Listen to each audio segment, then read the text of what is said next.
Senador por el Centro Democrático, Gabriel Velasco, muy buenos días. Muy buenos días, doctor Londoño, a usted, a toda la mesa de trabajo y a toda la audiencia. Bueno, senador, vamos a hablar del proyecto de ley que otorgaría media prima para la canasta familiar a los trabajadores que ganen hasta 3 salarios mínimos. Antes de plantear la discusión que usted la ha visto, que usted la ha presenciado, una discusión, esto ha conmovido al país entero, en favor o en contra. Díganos qué quiere decir media prima. No tenemos el texto, no lo hemos visto, no lo hemos analizado, estamos a que usted nos diga. ¿Qué es media prima?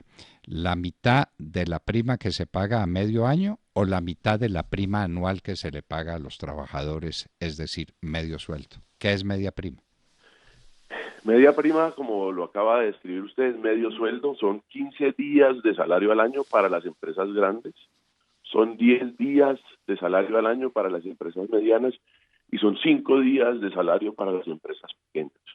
Una diferenciación generada para poder avanzar, construir y no tener el menor impacto posible al sector empresarial que tanto cuidamos, defendemos, que creemos que es el motor del desarrollo social y económico de un territorio, pero pues digamos en términos del proyecto de ley, esa es la definición. 15 días de salario al año para las empresas grandes, 10 para las medianas y 5 para las pequeñas. Para los empleados públicos, ¿cómo funciona? Para los trabajadores oficiales, que Sí. por su contrato son 15 días de salario al año igual, excluye a los servidores, a los empleados oficiales y, digamos, el impacto fiscal, que ha sido una discusión importante con el Ministerio de Hacienda, en el caso, pues, que nosotros hicimos todos los cálculos, los servidores públicos son 190.000, el impacto fiscal serían alrededor de 100.000 millones de pesos, quedan por fuera todos los que están en régimen especiales, y bueno, digamos que ahí tenemos una diferencia porque ellos hablan de 500.000, más o menos de 500.000, 450.000, si mi memoria no me falla, doctor Londoño, de colaboradores del Estado, pero cuando se precisa, estamos hablando de 190.000 trabajadores oficiales que son los que van a ser cobijados por la prima. ¿Y por qué esa diferencia entre las dos cifras, entre 500 Digamos que mil en o la 100? discusión, doctor Londoño, cuando se generó toda la discusión, había una preocupación muy importante de las gobernaciones, de los municipios, por el impacto fiscal y el costo que tendría en los diferentes municipios y en las gobernaciones, y por eso fue la decisión que se dio en la discusión, que acogió la Comisión Séptima de Senado. Esa discusión se dio en la Comisión Séptima de Senado y por eso no fue nada. Bueno, senador, eh, el impacto pues es distinto entre las empresas grandes, las medianas y las pequeñas. También está el cálculo de cuánto le cuesta a la empresa grande en Colombia y qué es una empresa grande. Para estos temas, ¿cómo distingo yo la empresa grande de la mediana y de la pequeña? ¿Con qué criterio? Doctor Londoño, lo que nosotros recogimos en la comisión, después para la discusión del Senado, había una gran preocupación del sector empresarial, especialmente de las pequeñas empresas, de las medianas empresas, que se distinguen por la ley en su tamaño y por las ventas de la misma para poderlas establecer. Nos preocupaba sobremanera. Más o menos el 50% de todo el empleo en Colombia lo genera la microempresa y más o menos el 17% la pequeña empresa.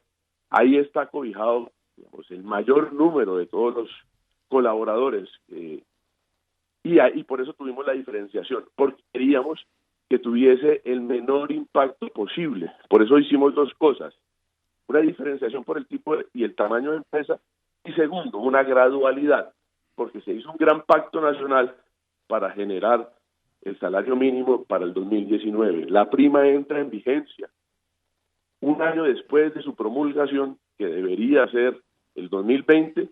Entra de esos 15 días de salario, la mitad; de esos 10 días de salario, la mitad; de esos 5 días de salario, la mitad en el primer año. Al segundo año entraría la mitad restante y después del 2022 entraría ya nuevamente, o sea, entraría en vigencia la prima full, digámoslo así, en su totalidad para el 2022, buscando gradualidad, progresividad y no golpear dentro.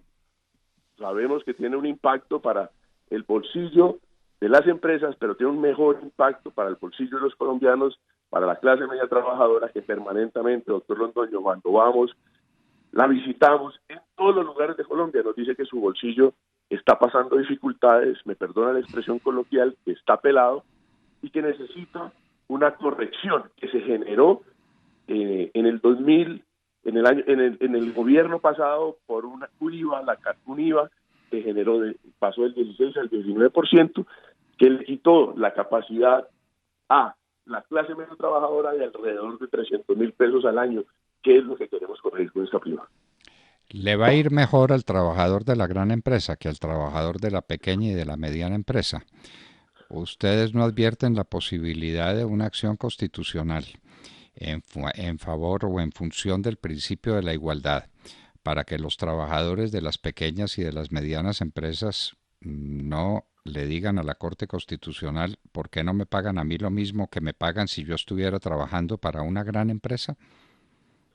Esa es una de las discusiones, doctor Londoño, que se ha venido generando, que plantearon en la discusión del segundo debate y que esperamos que se pueda revisar y estar absolutamente seguros que no se vaya a poder generar para en tercer debate, revisar si esa acción constitucional podría ser viable. Lo que nosotros estamos diciendo, hemos sido unos defensores, yo me acuerdo en estos micrófonos de haberlo dicho desde un principio, es decir, un defensor de la empresa como el motor del desarrollo social y económico del territorio. Hemos hablado de una triada, la empresa como el motor, la educación como la base para poder generar darle gasolina a ese motor, y la familia como el núcleo esencial donde se transforman los valores. Entonces, para tratar de generar un mayor ingreso a la clase media trabajadora que está afectada, que está con grandes dificultades, hemos generado la prima. Sin embargo, generamos la diferenciación por el tipo de tamaño, por una afectación posterior y su capacidad de pago para que la pequeña empresa, que tiene unas condiciones diferentes a la mediana y la gran empresa, pues tenga una diferenciación que creería yo que se debería generar en otros ámbitos. En temas tributarios, nosotros necesitamos que la pequeña empresa tenga condiciones diferenciales.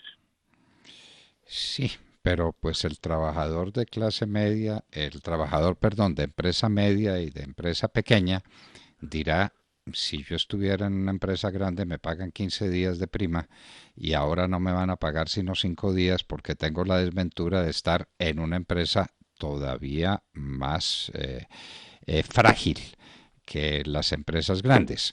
Entonces, a mí no me pueden hacer un tratamiento diferenciado. Juzgo que ese puede ser un conflicto. Pero si usted me permite, Sergio Ger le quiere hacer una pregunta, senador. Sí, senador, quisiera preguntarle, senador, si no sería de más ayuda para esa clase trabajadora por la que ustedes pues pretenden sacar adelante este proyecto, pues no ponerle más cargas a quienes generan empleo y permitir que la clase trabajadora pues consiga más empleos, porque es que el problema del desempleo es inmenso y esto definitivamente parece que no ayudaría mucho a solucionar el tema del desempleo porque generándole más cargas a la clase empresarial, pues obviamente le queda mucho más pesado y más difícil a los empresarios pues contratar más gente. ¿No es mejor, por ejemplo, una familia que en el que esposo y esposa estén empleados en vez de que el esposo esté empleado y gane una prima que ni siquiera le rinde? Bueno, yo creo que su pregunta es muy importante. Le contesto de la siguiente manera. Nosotros hemos venido hablando de dos cosas, yo creo que más allá de un año. La primera de ellas es menos impuestos, más ingresos. Y digamos que hoy estamos, aparte de tratar de generarle mayores ingresos a la clase media trabajadora, estamos buscando empezar a generar una nueva discusión y es la flexibilización laboral. Yo creo que la verdadera dificultad para generar empleo no está en el ingreso, y le voy a dar unas razones por qué. En el 2019 se generó un ingreso del 6%. Ese 6% de mayor, digamos, ingreso para las familias ha generado hoy en el consumo, a la demanda interna, consumo en los hogares, gasto para las familias de 5 billones de pesos. Más o menos de mayo a mayo, según Radar, el consumo en los hogares, el gasto en los hogares ha sido de 55 billones, un crecimiento del 9.3. En la medida en que se genera más ingresos al bolsillo de los colombianos, nosotros creemos, nuestros modelos muestran que con la prima que acabamos de describir se podría generar un aumento en el consumo de 0.08%. Eso ayudaría a ese círculo virtuoso que es el consumo, la demanda interna. El consumo hoy genera alrededor del 60% o más del PIB. Si nosotros cuidamos, defendemos el consumo en los hogares, empezamos a generar un círculo virtuoso económico, más bolsillo en la gente, más ventas para las empresas. Con más ventas se genera mayor empleo. Entonces, hoy también hay quienes en los estudios que se han venido analizando sugieren que el 6% de incremento generó desempleo. Cuando revisamos otras vertientes, encontramos que el desempleo se ha generado por 3 factores. El primero de ellos, gravísimo, muy grave, que es la dificultad que tiene el sector agrario en Colombia. Los costos muy altos, por encima incluso en algunos sectores de su precio de venta, y eso está afectando el sector agrario, que fue el dinamizador de la economía el año pasado. Segundo, la construcción viene golpeada. Y tercero, el ingreso o la llegada de los venezolanos a Colombia. Cuando revisamos, como le dije, con los insumos que tenemos presentados por Radar, el consumo generado en Colombia, 9.3%, si mi memoria no me falla, de mayor consumo, 5 billones. Y creemos nosotros, a diferencia de algunas tesis, que si le ponemos más plata en el bolsillo de los colombianos, activamos la demanda interna que debería ser cuidada en la economía, vamos a generar un círculo virtuoso, y esa es la justificación que nosotros hemos venido argumentando. Entendemos la preocupación del sector empresarial. Hemos sido, no solo Gabriel Velasco, el partido ha sido un defensor, un promotor del desarrollo a través de la generación de desarrollo social a través de la empresa. Creemos hoy que nosotros tenemos que ir evolucionando una economía solidaria, donde todos los agentes, todos los grupos de interés, el Estado que recibe los impuestos, los proveedores que le pagan a tiempo y que adicionalmente le pagan bien, el medio ambiente, su entorno social, los colaboradores les vaya bien, mayores ingresos, y los accionistas, a todos los agentes les va bien, especialmente a una alianza importantísima, empresa, colaborador, accionista, va a empujar. Si tenemos un Estado austero, un Estado pequeño, con una alianza de una empresa fortalecida, con mayores ingresos a los colaboradores y mayor flexibilidad laboral, vamos a generar una diferencia y vamos a generar un círculo virtuoso en la economía. Senador, el tema del consumo está afectado por la llegada de los venezolanos, pero afectado positivamente porque los venezolanos consumen, no se dejan morir de hambre. Consumen, tienen que consumir para sobrevivir, si no estarían todos muertos. Y eso es una inyección a la economía de más de 1 millón de personas. Yo no sé cuántos finalmente son los venezolanos que están aquí, pero están consumiendo más. Hay más consumo en el país. Ese 9.3%, mídalo también en relación con la llegada de los venezolanos. Estos son temas económicos supremamente delicados. Usted habló del Estado austero. Y resulta que nos dice hoy el ministro Carrasquilla que no va a poner más impuestos porque va a reducir el gasto público, un año después de que empezara el gobierno. Esto no debió hacerse una reforma administrativa inmediata para reducir el gasto público. Eso por una parte. Y por la otra, La norma de ustedes, muy bien inspirada, con muy buena intención, está fundada en que el empresario tenga menos impuestos. ¿Sí están notando los empresarios que haya una disminución en la carga impositiva global en su conjunto? Doctor Londoño, yo creo que ahí está, digamos, el punto más importante, usted lo acaba de tocar con absoluta claridad. La preocupación que tienen y lo que nosotros hemos hablado como partido y hemos hablado, digamos, para poder llegar a la presidencia y esperamos que el presidente de la República, en la medida que van entrando en vigencia la ley de financiamiento, todo lo que se generó en el Plan Nacional de Desarrollo, pues vaya generando un impacto positivo en el desarrollo empresarial. Pero si hablamos, digamos, en términos reales, la tasa efectiva real se disminuye al sector empresarial gradual, o sea, en una gradualidad de 2 años, pero a partir del segundo año, después de la entrada en vigencia de la ley de financiamiento, en un 12% baja la tasa efectiva real impositiva del sector empresarial. Eso, sumado a la pequeña empresa, la pequeña, la micro, la tienda de barrio, que estamos dando un paso hacia la formalización, tendría una tasa impositiva real del 2%, y toda, es el régimen simple. Y todas las empresas que tengan ingresos inferiores a 2.600 millones de pesos tendrían una tasa efectiva real del 11.6, si mi memoria no me falla, y no quiero ser impreciso, pero máximo del 12%, comparado con lo que teníamos anteriormente. Es una disminución importante. Hoy la renta está en el 33%, en los próximos 2 años debe llegar al 30%. Esos beneficios tributarios de aquí a los próximos 2 años deberían generar un beneficio al sector empresarial de 5 billones de pesos. La prima anuales, o sea, 5 billones de pesos anuales. La prima a la canasta familiar. En los modelos que hemos corrido, la diferencia que tenemos hoy con el Ministerio de Hacienda es muy pequeña. Nosotros hablamos entre los trabajadores oficiales y el sector privado es de casi 1.8 billones de pesos, frente al beneficio de los 5 billones de pesos. Eso generaría una diferencia, un spread, que es favorable para el sector empresarial después del 2022. Por eso hemos generado esa gradualidad en la vigencia de la prima. El primer año entra a la mitad, 15 días de salario para la empresa grande, 10 días, sería 7.5 de salarios para la empresa grande, 5.5 días de salario para la empresa mediana y 2.5 para la empresa pequeña.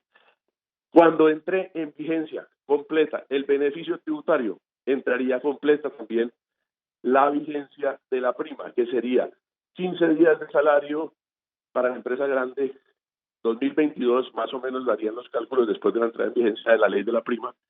En el 2021 sería la mitad y en el 2020 sería la mitad. Entonces, esa gradualidad está pensada para que en la medida que entre en rigor los beneficios tributarios de 5 billones de pesos, vaya entrando la prima a la canasta familiar para meterle dinero en los bolsillos a la clase trabajadora colombiana. Senador Gabriel Velasco, muchas gracias. Este es un tema enorme. Esto es un tema enorme. ¿Cómo va a golpear esto efectivamente la economía? ¿Cuál va a ser el resultado final en las empresas? Usted dice hay beneficios empresariales de 5 billones, pero no se le olvide que la carga tributaria total de las empresas está a unos niveles exorbitantes. Un pequeño alivio de estos sí supone realmente un desahogo para la gran empresa para que esté en condiciones de asumir un costo salarial mayor. Son preguntas enormes. Este es un tema gigantesco. Claro que estamos a favor del consumo. El consumo indica mayor dinamismo en la capacidad de pago, especialmente de la gente más pobre. Claro que sí, que la gente consuma más, pero porque tenga más empleo. Y el que tenga más empleo no está necesariamente en función de que las empresas tengan más tributos o más carga salarial. Aquí vino un ministro, un premio Nobel, y nos dijo que el salario mínimo en Colombia era una locura que estaba causando estragos en la generación del empleo. En fin, grandes temas nacionales que deben ser discutidos no solamente en el recinto muy estrecho del Congreso, sino ante la gente, ante los empresarios, ante el público, porque el tema que están ustedes proponiendo es inmenso, senador. Muchas gracias por su claridad. Esto ha sido muy importante como ejercicio para nosotros y para nuestros oyentes. El asunto está planteado. ¿Estamos estimulando el consumo o estamos disminuyendo el entusiasmo de la gente por contratar empleados que de todas maneras le van a costar más, con una prima adicional, con media prima adicional cada año, algún día? En fin, senador, el tema está planteado y muchas gracias por la claridad que nos ha hecho, que es enorme. De lo que se trata es de favorecer las empresas con un Estado más austero, con un Estado más limitado, lo que permitiría rebajar impuestos, porque el Estado está demasiado grande. Lo dejó Santos y así está, intacto, no lo han tocado. Reforma estatal a fondo, como la que hizo el presidente Uribe cuando comenzó su mandato, es un reclamo que toda la gente hace. Y eso supondrá, desde luego, dejar en vacancia un poco de gente que está trabajando supuestamente en cosas en las que no debe trabajar el Estado, para que esa energía pase al sector privado de la economía, que es el real creador de riqueza en este país y en cualquier otro. Senador Gabriel Velasco, muchas gracias por estar con nosotros en la hora de la verdad y por estas claridades que nos ha hecho sobre la intención con la que la ley está inspirada. Doctor Londoño, puedo cerrar con esta, digamos, reflexión. Nosotros hemos venido hablando. Lo que usted quiera, senador, no faltaba más. Gracias, doctor Londoño. Hemos hablado de disminuir la carga tributaria, menos impuestos, más ingresos a los colombianos, mayor flexibilidad laboral para las empresas y un Estado austero. Yo creo que usted hizo una descripción de la discusión nacional que está, que se viene y que queremos plantear. Muchas gracias, doctor Londoño.